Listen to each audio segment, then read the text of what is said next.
Assalamualaikum warahmatullahi wabarakatuh. Ribuan kali dahi ini menyentuh bumi. Ribuan kali lisan ini mengucap Allahu Akbar. Namun hati masih sering terasa hampa, jiwa masih terasa jauh. Kita melakukan gerakan yang sama sejak balik, tetapi mengapa sholat terasa seperti rutinitas yang kosong? Mengapa ia belum mampu mengubah getaran jiwa kita? Kita sibuk menyempurnakan gerakan, namun kita lupa bahwa sholat sejatinya bukanlah senam jasmani. Ia adalah perjalanan ruhani, sebuah perjalanan mi'raj sang hamba untuk bertemu dengan penciptanya. Jika sholat kita masih hampa, itu pertanda ruh kita tertinggal. Ia tidak ikut naik menghadap. Hari ini kita akan menelusuri perjalanan yang hilang itu. Kita akan menyelami makrifat sholat. Bukan hanya tentang apa yang terlihat, tapi tentang apa yang dirasakan oleh ruh di setiap detiknya. Hakikat sholat yang hilang. Sholat adalah tiang agama, sebuah pondasi yang menopang seluruh bangunan keimanan kita. Namun banyak dari kita mendirikan tiang itu hanya sebatas fisiknya saja. Kita membangun sebuah tiang yang indah ukirannya, presisi ukurannya, namun di dalamnya keropos dan hampa. Inilah gambaran sholat yang kehilangan ruhnya. Ia ada secara bentuk, namun tiada secara hakikat. Ia sah secara syariat, namun belum tentu sampai secara makrifat.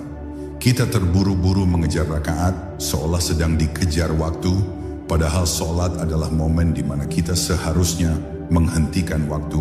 Hakikat sholat adalah pertemuan, sebuah audiensi agung antara hamba yang kerdil dengan sang pencipta yang maha agung.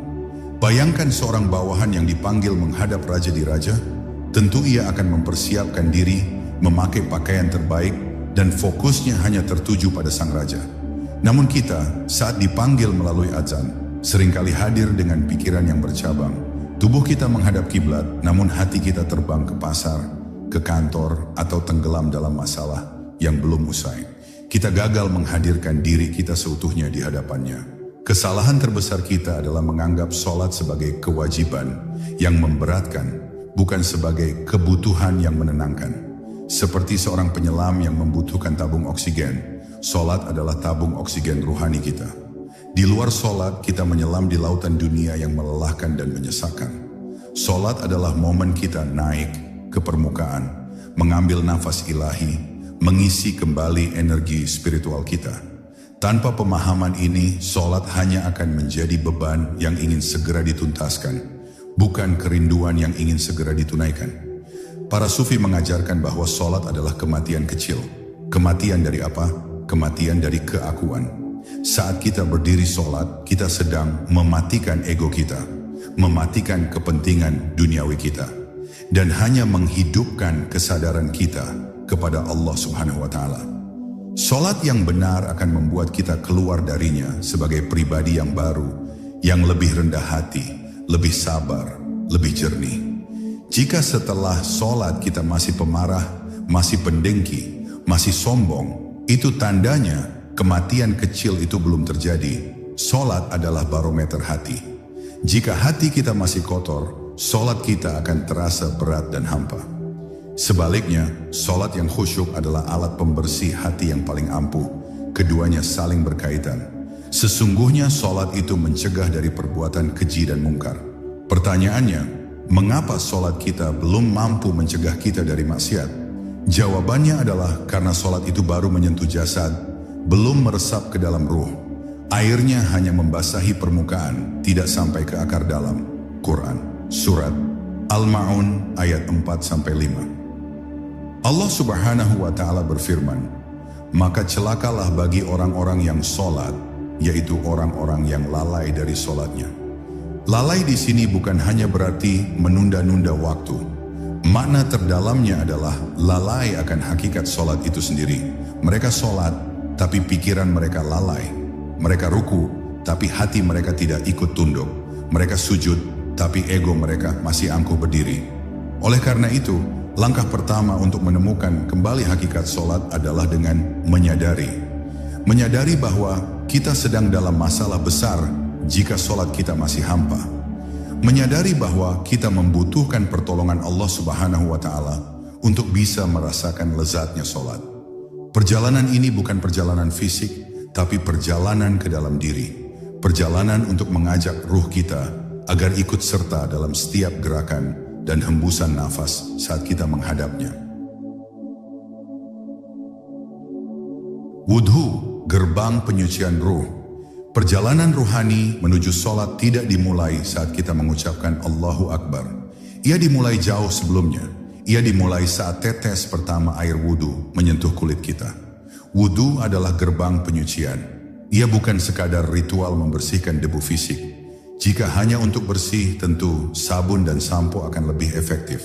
Wudhu adalah prosesi penyucian ruh sebelum ia layak untuk menghadap Sang Maha Suci. Setiap basuhan adalah simbol dari gugurnya dosa-dosa dan kotoran batin. Saat kita membasuh kedua telapak tangan, kita niatkan dalam hati untuk melepaskan genggaman kita dari dunia. Tangan yang akan kita angkat untuk takbir ini harus bersih dari hak-hak orang lain yang mungkin kita ambil, bersih dari keserakahan. Kita basuh segala apa yang telah disentuhnya di alam duniawi, mempersiapkannya untuk hanya menyentuh keagungan ilahi. Ini adalah pembebasan pertama, melepaskan ikatan dunia dari indera peraba kita. Kemudian kita berkumur. Ini adalah simbol penyucian lisan. Lisan adalah pedang bermata dua. Ia bisa melantunkan zikir, ia juga bisa melukai hati dengan ghibah dan fitnah. Dengan berkumur, kita memohon ampun atas setiap kata dusta, setiap ucapan kotor, setiap janji palsu. Kita sucikan alat ini agar ia pantas untuk berbicara, berdialog, dan melantunkan ayat-ayat suci di hadapan Allah Subhanahu wa Ta'ala. Kita bersihkan sisa-sisa racun dunia agar yang keluar hanyalah kejujuran seorang hamba. Selanjutnya adalah istinsyak, menghirup air ke hidung. Ini adalah penyucian indera penciuman. Hidung seringkali menjadi sombong, mencium kekurangan orang lain, mencium aroma dunia yang memabukkan. Kita bersihkan ia agar indera ini hanya rindu pada aroma surga, rindu pada kedekatan dengannya. Kita matikan penciuman kita dari bangkai-bangkai duniawi, agar kita lebih peka terhadap bau, kebenaran dan kesucian yang datang dari sisinya. Lalu kita membasuh wajah. Wajah adalah simbol kehormatan, simbol ego, dan tempat panca indera utama kita berkumpul. Saat membasuh wajah, kita sedang menundukkan ego kita. Kita basuh kesombongan yang mungkin terpancar dari mata kita. Kita basuh pandangan-pandangan haram yang pernah mata ini nikmati. Wajah inilah yang akan menghadap wajah Allah Subhanahu wa Ta'ala. Maka ia harus suci, bersih dari topeng kepalsuan yang kita pakai sehari-hari. Saat membasuh kedua tangan hingga siku, kita membasuh jejak langkah ikhtiar kita. Mungkin tangan ini telah berbuat zalim dalam bekerja, mungkin ia telah mengambil apa yang bukan haknya. Kita sucikan ia dari segala dosa yang menyertai aktivitas kita. Dan saat mengusap kepala, kita tundukkan mahkota kita. Kepala adalah tempat akal dan logika bersemayam. Kita usap ia sebagai tanda bahwa logika kita, kepintaran kita, tunduk di bawah ilmu Allah Subhanahu wa Ta'ala yang maha luas. Akhirnya kita membasuh kaki. Kaki yang telah melangkah ke tempat-tempat yang sia-sia atau bahkan tempat maksiat. Kita sucikan ia, kita niatkan agar langkah kita selanjutnya adalah langkah menuju ridhanya wudhu. Yang sempurna secara makrifat adalah proses kematian kecil. Kita matikan panca indera kita dari dunia. Kita matikan ego kita dan kita hidupkan ruh kita. Kini sang ruh dalam keadaan suci. Ia siap. Ia siap untuk dipanggil. Ia siap untuk naik dalam perjalanan mi'rajnya. Takbiratul ihram, melepas dunia. Inilah gerbangnya. Momen paling krusial dalam solat. Takbiratul ihram. Mengapa disebut ihram? Kata ini berakar sama dengan haram. Artinya, saat lisan berucap Allahu Akbar dan tangan terangkat, kita sedang mengharamkan segala sesuatu selain Allah Subhanahu wa Ta'ala untuk masuk ke dalam hati dan pikiran kita. Ini adalah sumpah, ini adalah iqrar, ini adalah titik pemisah antara alam dunia dan alam hadiratnya. Saat kita mengangkat kedua tangan, para ulama hakikat mengajarkannya sebagai gerakan melempar.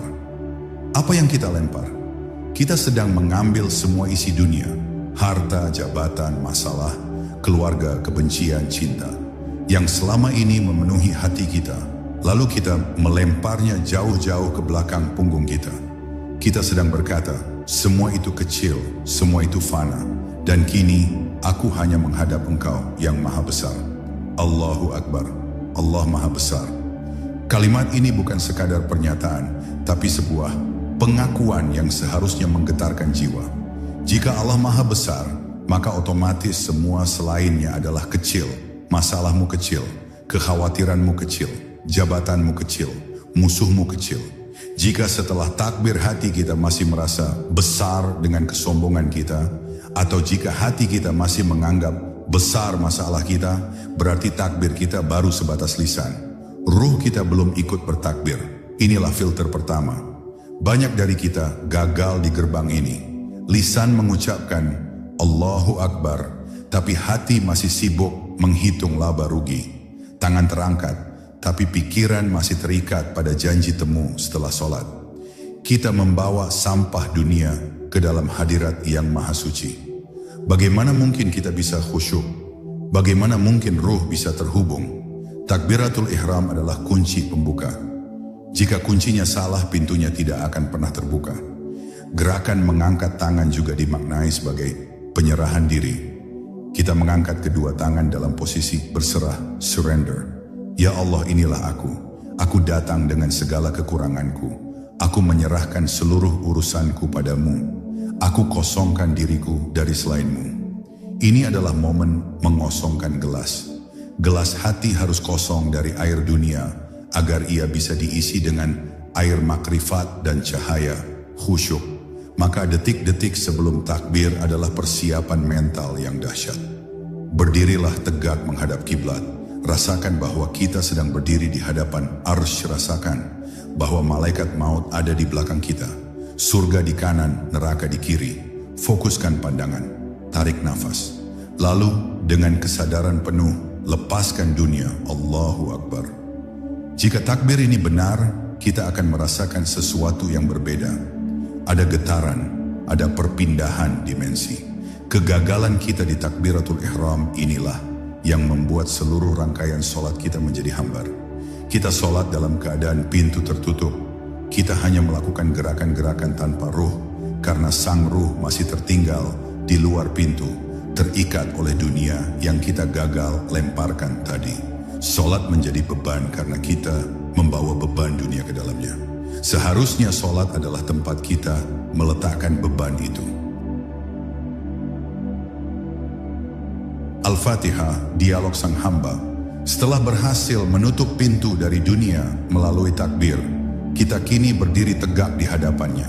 Kita memulai audiensi itu, dan dialog pembukanya adalah surat Al-Fatihah. Ini bukan sekadar bacaan wajib, ini adalah naskah dialog suci.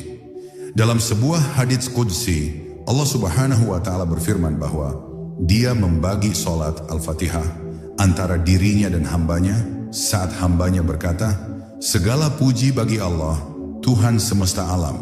Allah menjawab, "Hambaku telah memujiku." Sadarilah ini adalah dialog, bukan monolog. Saat kita melafalkan Alhamdulillahi Rabbil Alamin, kita sedang tidak berbicara pada ruang hampa. Kita sedang berbicara kepadanya, dan Dia sedang mendengarkan, bahkan menjawab kita. Rasakan pujian itu dari lubuk hati terdalam. Sadari bahwa nafas yang kita hirup, jantung yang berdetak, semua adalah nikmatnya. Kita puji Dia sebagai Rabb, pemelihara seluruh alam. Kemudian kita lanjut, Ar-Rahmanir Rahim, yang maha pengasih lagi maha penyayang. Ini adalah pengakuan atas sifatnya yang paling dominan. Kita hadirkan rasa harap, raja. Kita sadar betapa besar kasih sayangnya yang melingkupi kita, meskipun kita berlumur dosa.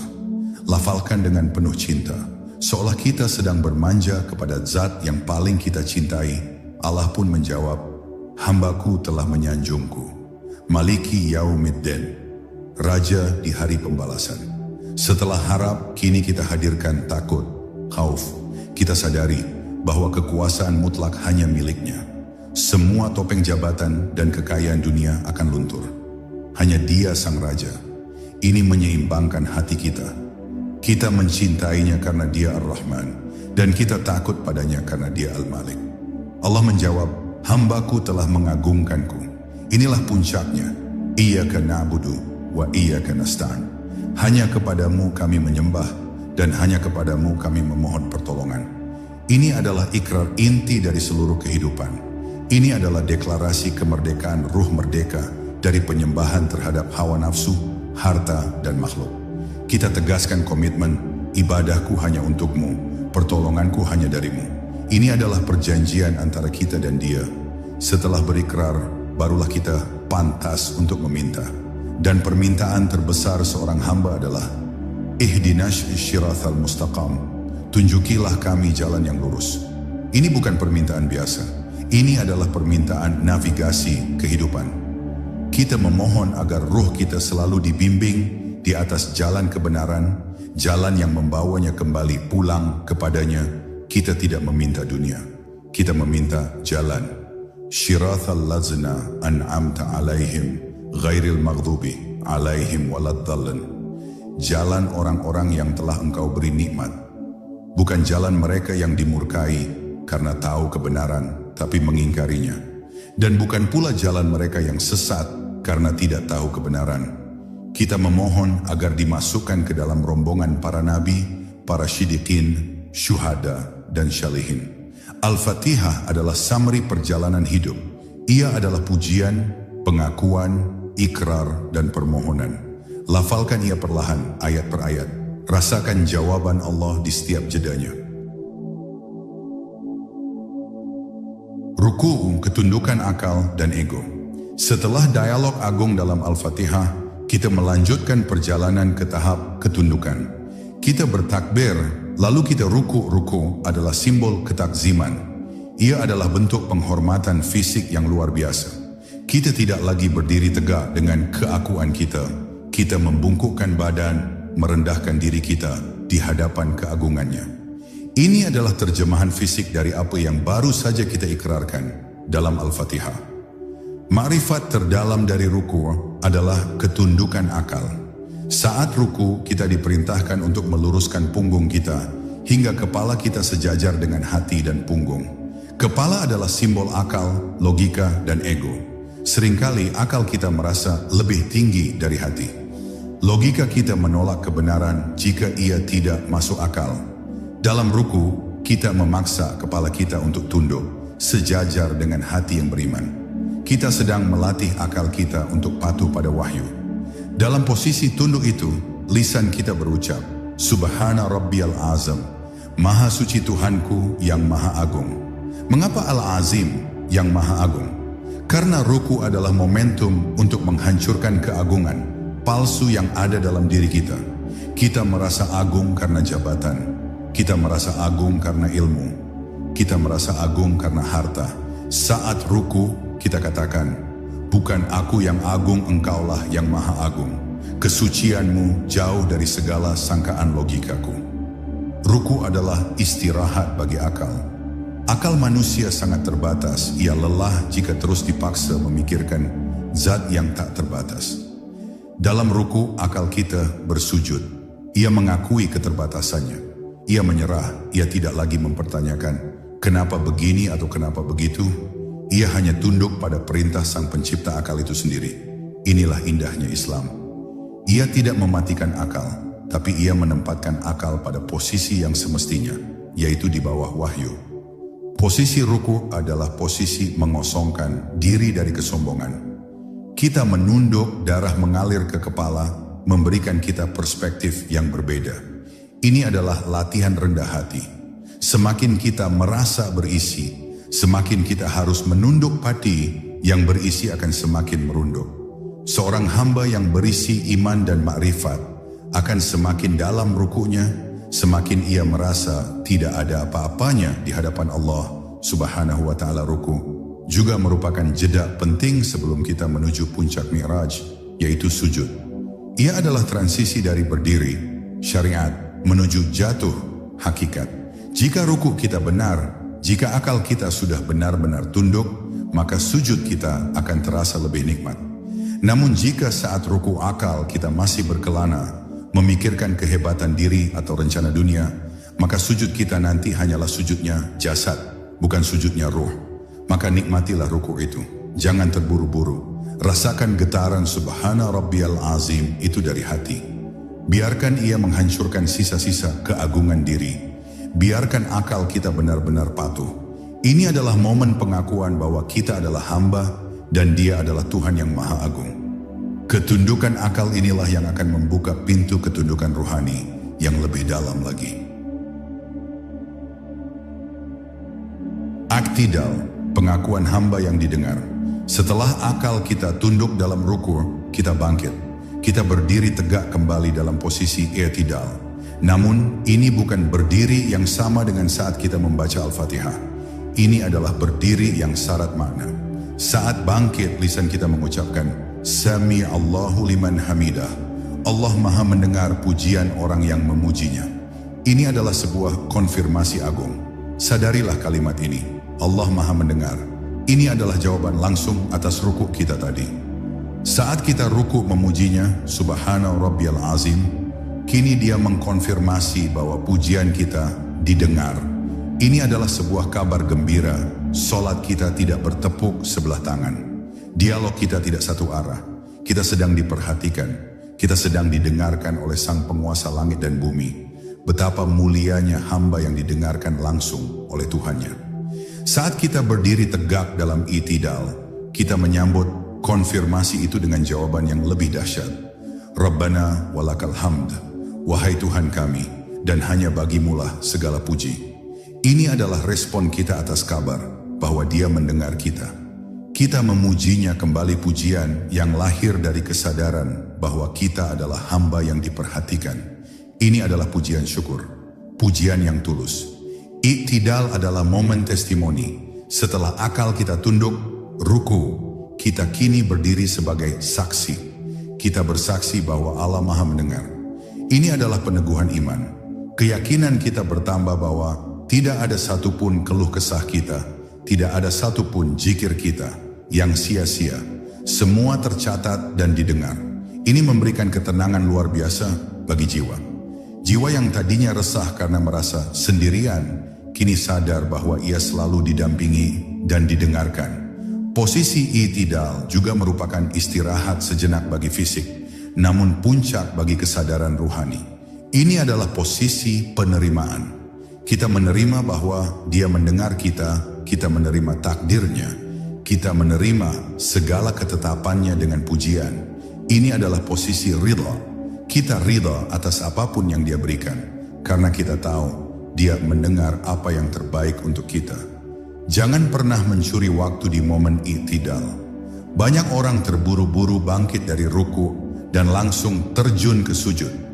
Mereka kehilangan momen emas ini, mereka kehilangan konfirmasi dari Allah Subhanahu wa Ta'ala. Lakukan tumanina. Berdirilah tegak sejenak, rasakan. Resapi kalimat Sami Allahu liman hamidah. Biarkan kalimat itu meresap ke dalam ruh. Biarkan hati kita berbunga-bunga karena merasa didengar. I'tidal yang sempurna adalah saat di mana kita benar-benar merasakan kehadiran, pendengaran Allah Subhanahu wa Ta'ala. Ini adalah persiapan mental terakhir sebelum kita jatuh ke tingkatan spiritual tertinggi dalam solat. Setelah kita didengar dan kita memujinya kembali, kita kini siap untuk bertemu dalam jarak yang paling dekat. Kita siap untuk hancur lebur dalam sujud. Sujud, puncak mi'raj dan peleburan diri. Inilah puncaknya. Inilah mi'raj seorang mukmin. Inilah inti dari perjalanan ruhani solat. Kita bertakbir, lalu kita jatuh tersungkur sujud. Nabi Muhammad SAW bersabda, saat terdekat seorang hamba dengan Tuhannya adalah ketika ia sujud. Ini adalah posisi di mana jarak antara hamba dan Khalik seolah sirna. Ini adalah momen peleburan. Makrifat sujud adalah fana, kehancuran ego. Kita meletakkan bagian tubuh kita yang paling mulia, wajah dan dahi, di tempat yang paling rendah, sejajar dengan telapak kaki kita. Dahi adalah simbol ego, kecerdasan, harga diri, dan kesombongan. Saat kita letakkan ia di bumi, kita sedang mendeklarasikan, Ya Allah, tidak ada lagi aku, egoku hancur, kecerdasanku sirna, harga diriku lebur. Yang ada hanya Engkau. Dalam posisi terhina di hadapan makhluk, kita justru berada di posisi termulia di hadapan Khalik saat kita menghinakan diri kita di hadapannya, Allah Subhanahu wa Ta'ala justru mengangkat derajat ruh kita setinggi-tingginya. Disinilah letak paradoks spiritualitas. Semakin kita merasa tidak ada, semakin kita akan dihadirkan olehnya. Semakin kita kosong, semakin kita akan diisi olehnya. Dalam sujud lisan berucap, Subhana Rabbiyal A'la, Maha Suci Tuhanku yang Maha Tinggi. Mengapa Al-A'la yang Maha Tinggi? Ini adalah kontras yang sempurna. Saat jasad kita berada di titik terendah di bumi, ruh kita sedang terkoneksi dengan zat yang maha tinggi di atas arsy. Kita mengakui ketinggiannya justru di saat kita berada di kerendahan yang paling hina. Ini adalah pengakuan total akan transendensi Allah Subhanahu wa Ta'ala. Sujud adalah momen kepulangan ruh. Ruh berasal dari alam tinggi, alam lahut, dan ia selalu rindu untuk pulang. Jasad kita terbuat dari tanah, dan ia nyaman saat kembali ke tanah. Sujud adalah pulangnya jasad ke tanah dan pulangnya ruh ke langit. Inilah momen di mana ruh merasa paling hidup, paling damai, paling di rumah. Inilah mengapa sujud yang benar akan terasa sangat menenangkan, bahkan seringkali meneteskan air mata kerinduan. Dalam sujud, seluruh peredaran darah terpusat di kepala. Secara spiritual, ini adalah momen di mana cahaya ilahi, nur, dituangkan ke dalam akal dan hati kita. Kita sedang mengisi ulang baterai spiritual kita langsung dari sumbernya. Inilah mengapa sujud adalah waktu terbaik untuk berdoa. Saat itu, hijab, tabir antara kita dan dia sedang berada di titik tertipisnya. Kita sedang berbisik ke bumi, namun didengar oleh penduduk langit. Maka jangan pernah terburu-buru dalam sujud. Sujud adalah inti dari solat kita. Perpanjanglah ia, menangislah di dalamnya. Adukan semua masalah kita, rasakan kehancuran ego itu. Rasakan betapa kecilnya kita dan betapa maha tingginya dia. Jika kita bangkit dari sujud dengan perasaan yang sama seperti sebelumnya, jika ego kita masih utuh, berarti sujud kita baru sebatas sujudnya jasad, ruh kita belum ikut lebur di hadapannya.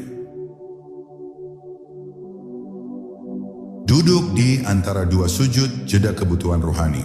Setelah puncak, peleburan dalam sujud pertama, kita bangkit sejenak. Kita duduk dalam posisi yang sangat istimewa. Ini bukan sekadar jeda untuk mengambil nafas sebelum sujud kedua. Duduk di antara dua sujud adalah momen presentasi kebutuhan kita sebagai hamba. Ini adalah doa yang paling komprehensif, mencakup seluruh aspek kebutuhan dunia dan akhirat. Kita baru saja hancur dalam sujud, kini kita bangkit untuk meminta. Perhatikan apa yang kita minta. Rabbighfir Lord, Tuhanku ampuni aku. Permintaan pertama dan utama adalah ampunan. Kita sadar setelah merasakan kedekatan sujud tadi, bahwa yang menghalangi kita darinya adalah dosa. Maka hal pertama yang kita mohon adalah pembersihan. Kita meminta agar noda yang menghalangi koneksi ruhani kita segera dihapus. Ini adalah pengakuan bahwa kita adalah makhluk yang tidak pernah luput dari salah warham ni'wi. Sayangi aku. Setelah diampuni, kita memohon kasih sayang. Kita tidak bisa hidup tanpa rahmatnya. Kita bisa taat bukan karena kita hebat, tapi karena rahmatnya yang membimbing kita. Kita memohon agar Allah Subhanahu wa Ta'ala memandang kita dengan tatapan kasih sayang, bukan tatapan keadilan. Jika dia menggunakan keadilannya, kita pasti celaka. Kita berlindung di bawah naungan rahmatnya yang luas. Wajburna, tutuplah aibku atau cukupkanlah kekuranganku. Kata jabar berarti menambal, sesuatu yang retak atau patah. Hati kita retak karena maksiat, hidup kita patah karena masalah. Kita memohon agar dia menambal semua kekurangan kita, menutup aib-aib kita yang jika dibuka akan hina kita di mata manusia, mencukupkan segala kebutuhan kita yang tidak terhitung jumlahnya. Ini adalah doa penyerahan atas kerapuhan kita. Warfan, angkatlah derajatku. Kita baru saja merendah dalam sujud, kini kita memohon agar dia mengangkat derajat kita. Bukan derajat di mata manusia, tapi derajat di sisinya, derajat keimanan, derajat ketakwaan. Kita memohon agar diangkat dari lumpur kehinaan hawa nafsu menuju ketinggian makam para walinya. Ini adalah permintaan promosi ruhani warzuqnam. Berilah aku rezeki. Ini adalah permintaan rezeki yang utuh.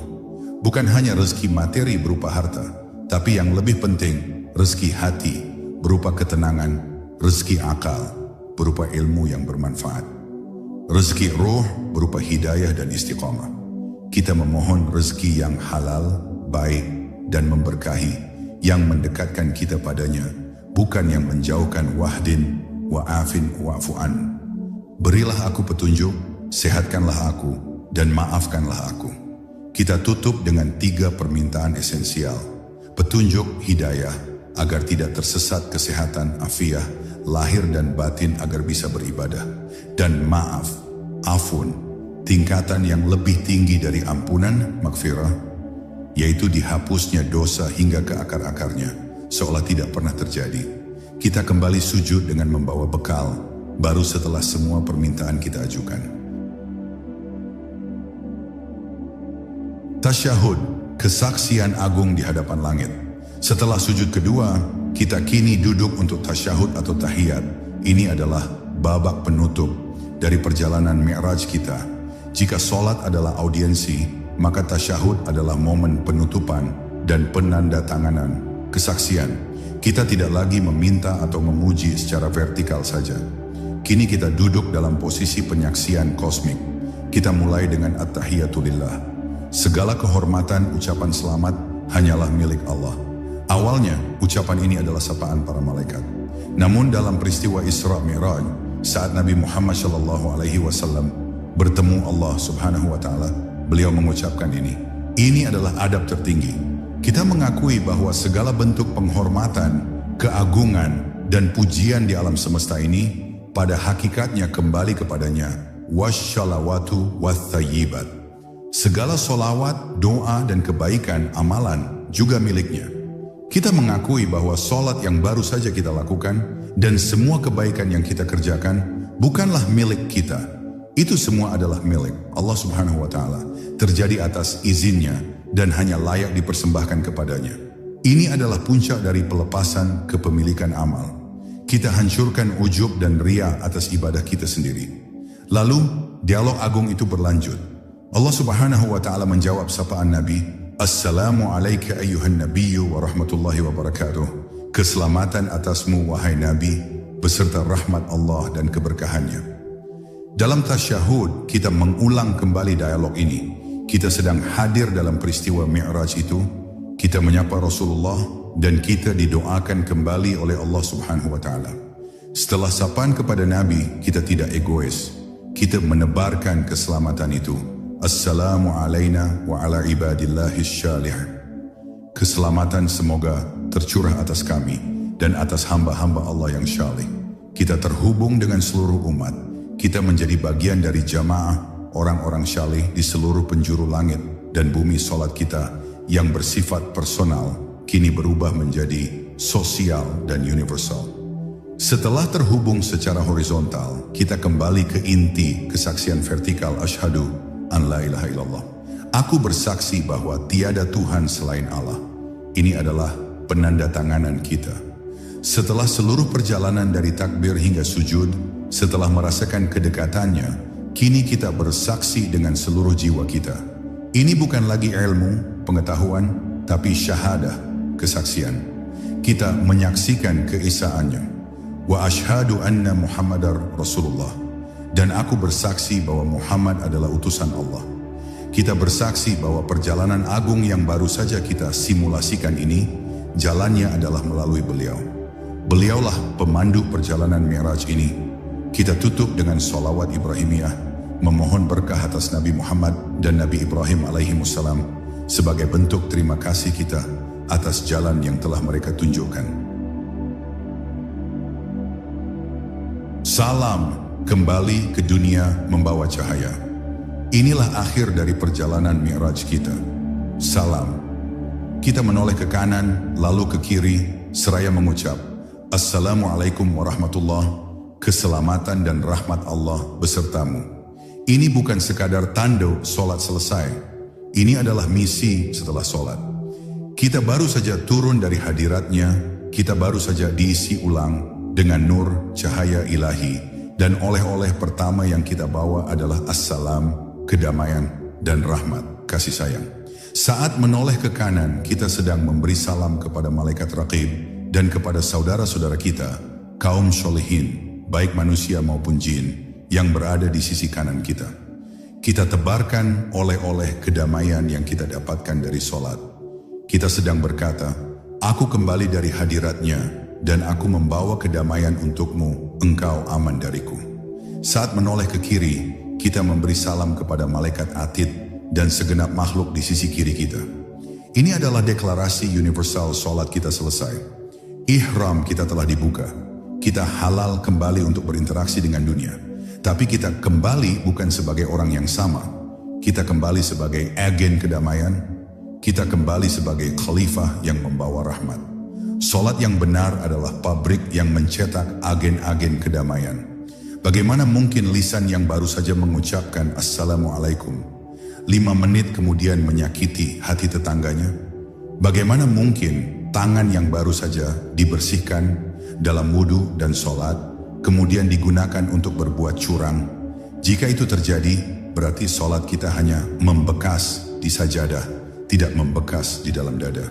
Salam adalah pintu keluar dari masjid, sekaligus pintu masuk ke masjid kehidupan yang lebih besar. Sholat melatih kita selama beberapa menit, agar kita bisa mempraktikkan nilai-nilai sholat itu selama berjam-jam di luar sholat. Sholat adalah charging station. Setelah baterai penuh, kita gunakan energi, cahaya, itu untuk menerangi sekitar kita. Kita bawa assalam dan rahmat itu ke kantor, ke pasar, dan ke rumah. Inilah mengapa sholat mencegah perbuatan keji dan mungkar. Karena orang yang benar-benar bertemu Tuhannya, yang benar-benar pulang membawa kedamaian, akan malu untuk mengotori kedamaian itu dengan kemaksiatan. Ruhnya sudah terlalu bersih untuk mau kembali kotor. Salam adalah awal dari ibadah kita yang sesungguhnya, menjadi rahmat bagi semesta alam. Jika kita keluar dari sholat, namun hati kita masih gelisah, masih penuh benci, masih resah, berarti kita pulang dengan tangan hampa. Kita gagal membawa oleh-oleh assalam dan rahmat itu. Kita masuk ke sholat dalam keadaan kotor dan keluar dalam keadaan yang sama. Perjalanan ruh kita gagal. Ia tidak sampai ke tujuan. Maka salam adalah evaluasi kita, apakah kita kembali membawa damai atau kita kembali membawa kehampaan yang sama. Salat adalah sebuah samudra. Apa yang kita bahas hari ini hanyalah setetes air di permukaannya. Ia adalah perjalanan yang tidak akan pernah selesai kita selami. Ia adalah misteri yang terus kita rindu. Dari penyucian ruh di gerbang wudu, melempar dunia saat takbir, berdialog mesra dalam Al-Fatihah, menundukkan akal saat ruku, lebur dalam puncak Mi'raj saat sujud, hingga akhirnya kembali ke dunia sebagai pembawa damai saat salam. Setiap gerakan adalah simbol, setiap lafalan adalah makna. Salat adalah jeda kita dari keriuhan dunia untuk pulang sejenak kepada asal kita. Ia adalah kebutuhan ruh, bukan sekadar kewajiban jasad. Maka di salat kita berikutnya, mari kita coba mengajak ruh kita. Kita coba merasakan perjalanan itu. Mungkin belum sempurna, mungkin masih tertatih, tapi setidaknya kita tidak lagi sholat dengan jasad yang hampa. Kita sholat dengan kerinduan seorang hamba yang ingin pulang untuk bertemu dengan Tuhannya. Semoga Allah Subhanahu wa Ta'ala menganugerahkan kita lezatnya iman dan manisnya bermunajat dalam sholat. Wassalamualaikum warahmatullahi wabarakatuh.